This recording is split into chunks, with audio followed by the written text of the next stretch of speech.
Almost every minute of every day, we are inundated with a variety of sights, sounds, and scents. Some are familiar to us, while others require our brains to try and make sense of what we are being exposed to.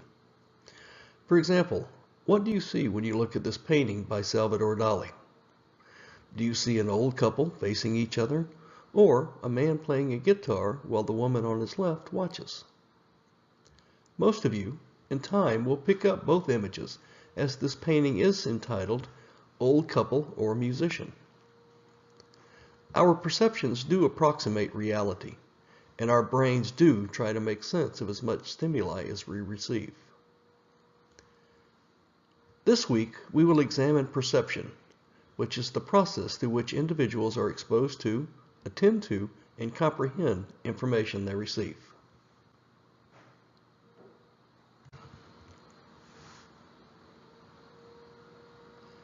To understand perception, we must first look at sensation, which is the first response we have when a stimuli is encountered by our sense receptors, such as our eyes, ears, nose, our fingers, our hands, our touch, our mouth. We can say that stimuli, such as a sound or an aroma, is received by our receptors as raw material. Our brains then transform this raw data into some type of feeling or emotion. For example, if you hear a specific song, you may think back to a certain event or even a certain someone special. You may pick up a smell and automatically think back to a meal at your grandmother's. Or if it's your grandfather, you may be thinking of something else depending on the smell. As I'm putting this together, I am recalling a scene from the original release of The Parent Trap, a movie where twin girls are separated when they were very young by their divorcing parents. They meet each other later as teenagers at a camp and discover they're twins, and they decide to switch places so they can meet the other parent. In one scene, after they have switched roles, one twin hugs her grandfather and continues hugging him and smelling the scent of peppermint and tobacco. When he asks what she's doing, she replies, "I'm making a memory." Some stimuli can have a very powerful effect on us, even years later.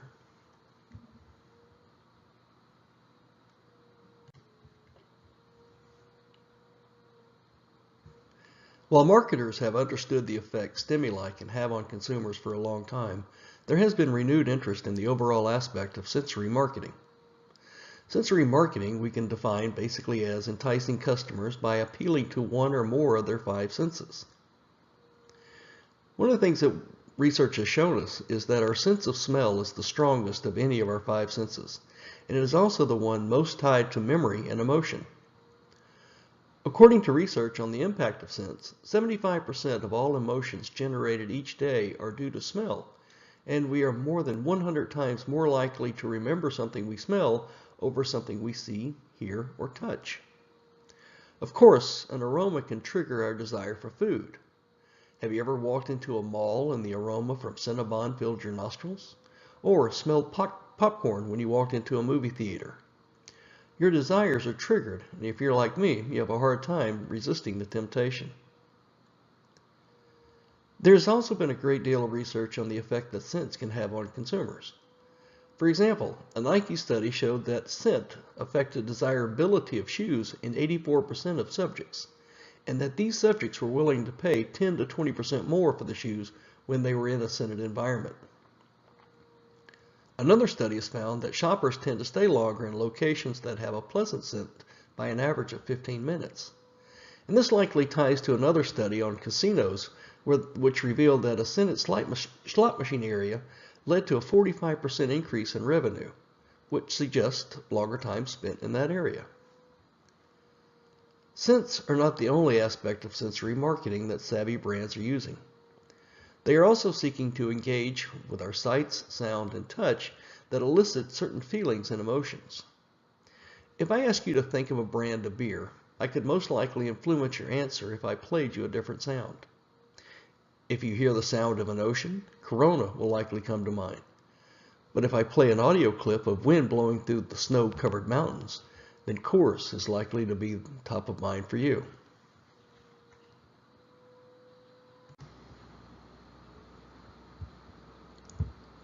Our senses are constantly being bombarded with stimuli.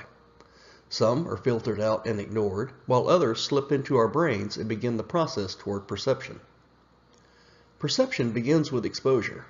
However, merely being exposed to something isn't enough to cause any significant impact on an individual. For exposure to have any impact, it must find a way to gain our attention. Think about the last time you were in your car. How much attention did you pay to the other cars you saw on your drive? If you're like most people, the answer is probably not very much. But think back to when you got your current car. Do you remember seeing more of the same brand of cars you recently purchased? Attention is a matter of degrees. At times, our attention is piqued when we are in the market for a certain product. Consider when you're watching TV. Typically, when a commercial comes on, our attention fades from the television and we might focus on our phones or others in the room. However, if you're in the market for a car, imagine if an ad comes on for a new car. Your interest is going to be returning to full height. Now, when we think about perception, there are various stages that lead up to total perception, which is when we fully understand something.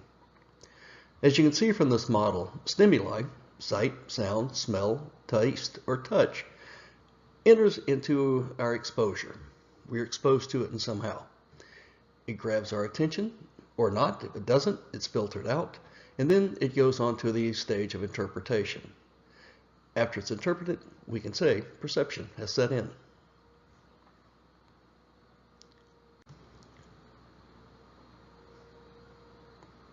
Take a look at this image for a few moments.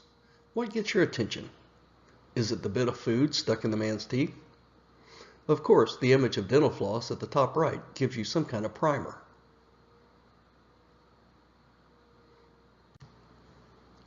But is there anything else that stuck out from this image? Take a look at the woman's hand with the ring on it. Did you notice that she has 6 fingers? Of course, your attention will be heightened right now, right? Well, let's find out.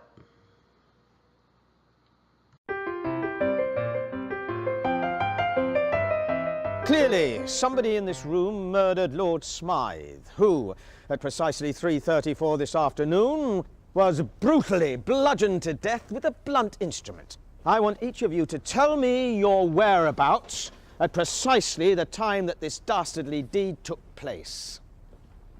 I was polishing the brass in the master bedroom. I was buttering his lordship's scones below stairs, sir. Why, I was planting my petunias in the potting shed.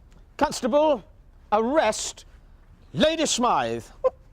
But how did you know? Madam, as any horticulturist will tell you, one does not plant petunias until May is out. Take her away. Sorry, madam.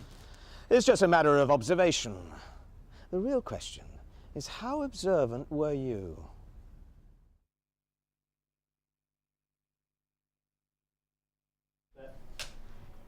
And action. Clearly, somebody in this room murdered Lord Smythe, who, at precisely 3:34 this afternoon, was brutally bludgeoned to death with a blunt instrument. I want each of you to tell me your whereabouts at precisely the time that this dastardly deed took place. I was polishing the brass in the master bedroom. I was buttering his lordship's scones below stairs, sir. Why, I was planting my petunias in the potting shed. Constable, arrest Lady Smythe.